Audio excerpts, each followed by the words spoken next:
Turbo movie പടം ഒരു average എൻ്റർടൈനറാണ്. നിങ്ങൾക്കിപ്പോൾ എന്താണ് ഇൻ്റർവ്യൂവിൽ പറഞ്ഞ പോലെ മിഥുൻ മേനോൻ അതായത് ഇതൊരു പക്ക ടെംപ്ലേറ്റ് പടമാണ്. അതായത് ഇപ്പോൾ നമ്മളിപ്പോൾ ഒരു ബിസി ലൈഫൊക്കെ ജീവിക്കുന്ന ആൾക്കാർക്ക് ഇപ്പോൾ ഒരു എൻ്റർടൈൻമെൻറ്റ് ഒരു ടൈം പാസിന് വേണ്ടിയിട്ട് പോയി കാണുക, എൻജോയ് ചെയ്യുക, വരിക, പ്രത്യേകിച്ചൊന്നും ആലോചിക്കാണ്ട്. അങ്ങനെയാണ് കുറച്ച് റിവ്യൂസൊക്കെ കണ്ടത്. ആ രീതിയിലാണ് നിങ്ങൾ കാണുന്നതെങ്കിൽ വൺ ടൈം വാച്ചബിളാണ്. പക്ഷേ ഒരു ടെക്നിക്കൽ ആസ്പെക്റ്റിലൊക്കെ നോക്കുമ്പോൾ ലൈക്ക് വൈശാഖ് നല്ല രീതിയിലേക്ക് പണിയെടുത്തിട്ടുണ്ട്. അത് കാണാനുണ്ട്. സെക്കൻഡ് ഹാഫ് കഴിഞ്ഞിട്ട് പകുതിയോടെ അടുത്തിട്ട് സെക്കൻഡ് ഹാഫിൻ്റെ പകുതി കഴിഞ്ഞിട്ട് പിന്നെ പടം നല്ല ഗ്രിപ്പിംഗ് ആണ്.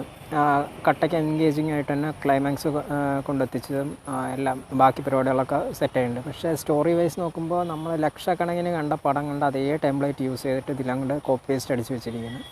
പ്രത്യേകിച്ചൊന്നും എടുത്തു പറയാനില്ല കഥ ബേസിസിൽ. പിന്നെ അതിൻ്റെ സ്കാമിങ് കാര്യങ്ങളൊക്കെയാണ്, അതൊക്കെ കണ്ട് മനസ്സിലാക്കാവുന്നേ ഉള്ളൂ. ഇൻ ടു ദ ഡീറ്റെയിൽ അല്ലെങ്കിൽ ലോജിക് വൈസ് ആയിട്ടൊന്നും അവർ വർക്ക് ചെയ്തിട്ടില്ല. പിന്നെന്താണ്, അതാണ് ഇപ്പോൾ നമ്മളിപ്പോൾ എക്സ്പെക്റ്റ് ചെയ്യുമല്ലോ. ഇപ്പോൾ മിഥുൻ മേനോനൊക്കെ വരുമ്പോൾ ഒരു സ്ക്രിപ്റ്റിൽ കുറച്ചൊരു ഇമ്പ്രൂവ്മെൻറ്റ്സ് ഉണ്ടാവുമെന്നൊക്കെ വിചാരിച്ചു. പക്ഷേ അത്രയ്ക്കൊന്നും കിട്ടിയില്ല. എന്തായാലും കുഴപ്പമില്ല, ഒരു വൺ ടൈം വാച്ചബിൾ. പിന്നെ മമ്മൂക്കയുടെ അഭിനയം അത് ഒരു രക്ഷയില്ല കേട്ടോ. ഇയാൾ ഈ വയസ്സിൽ കാണിച്ചു വെച്ചിരിക്കുന്ന ആക്ഷൻസും പുള്ളിക്കാരന് ഇത്രയൊന്നും നമ്മൾ പ്രതീക്ഷിക്കില്ലല്ലോ. ഒരു ആക്ഷൻ സിനിമയാണെങ്കിലും മമ്മൂക്കനെ വെച്ചിട്ട് കുറച്ച് അവിടെയും ഇവിടെയൊക്കെ കാണിച്ച് പോയിട്ട് അങ്ങനെ ഇവിടുന്നാണ് വിചാരിച്ചത്. പക്ഷേ അങ്ങനെ ഗിമിക്സുകളൊന്നും ഇല്ല. കറക്റ്റായിട്ട് പക്ക ആക്ഷനൊക്കെ തന്നെ ചെയ്തിട്ടുണ്ട്. പക്ഷെ എന്താണ്, ഈ സ്റ്റോറിയും കൂടെ ഒന്ന് ബ്ലെൻഡായിരുന്നെങ്കിൽ പടം കിണ്ണം കാച്ച് വേറെ ലെവലായിട്ടുണ്ടാകും.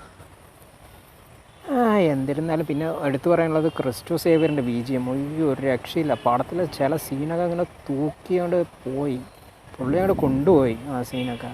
പ്രത്യേകിച്ച് മറ്റേ നമ്മുടെ രാജ്വി ഷെട്ടിൻ്റെ ഒരു മ്യൂസിക് ഉണ്ട് വില്ലനസം കാണിക്കണം. പുള്ളിക്കാരന് കൊടുത്തിരിക്കുന്ന BGM വേറെ ലെവലും. മമ്മൂക്കയുടെ BGMനേക്കാളും വെല്ലും. മമ്മൂക്കയുടെ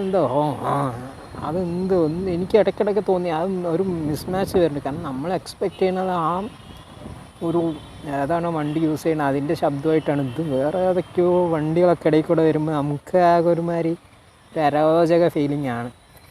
പിന്നെ ഇതിൽ പറയാനുള്ളൊരു കാര്യം കൂടെ കാസ്റ്റിംഗ് ആണ്. എല്ലാം കാസ്റ്റ് ചെയ്തിരിക്കുന്നതൊക്കെ അത്യാവശ്യം ഓക്കെയാണ് കേട്ടോ. അതായത് ഇതിൽ 70% ചെന്നൈയാണ്. തമിഴ് ആക്ടേഴ്സ് കാസ്റ്റ് ചെയ്തിരിക്കുന്നതൊക്കെ സൂപ്പറായിട്ട്. ഫസ്റ്റ് സീനിലൊക്കെ പുള്ളിക്കാരനൊക്കെ അടിപൊളിയായി ചെയ്യുന്നുണ്ട്. പിന്നെ എന്താണ്, അതുതന്നെയാണ് ഇപ്പോൾ പഴയ കഥകൾ പോലെ നാട് വിടുന്ന ഹീറോ ചെന്നൈയിൽ പോയി ഡോണിനെ കണ്ടുമുട്ടി ആളിനുമായിട്ട് ഉണ്ടാക്കുന്ന മൽപ്പിടുത്തം. ടെക്നിക്കൽ ഡിപ്പാർട്ട്മെൻറ്റൊക്കെ ഒരുവിധം ഫൈനാണ്. പക്ഷേ ഞാൻ പറഞ്ഞത് ഈ ലോജിക്കും സ്ക്രിപ്റ്റും. അപ്പോൾ അങ്ങനെ ടർബോൻ്റെ കാര്യം ആവറേജ് ആയിപ്പോയി.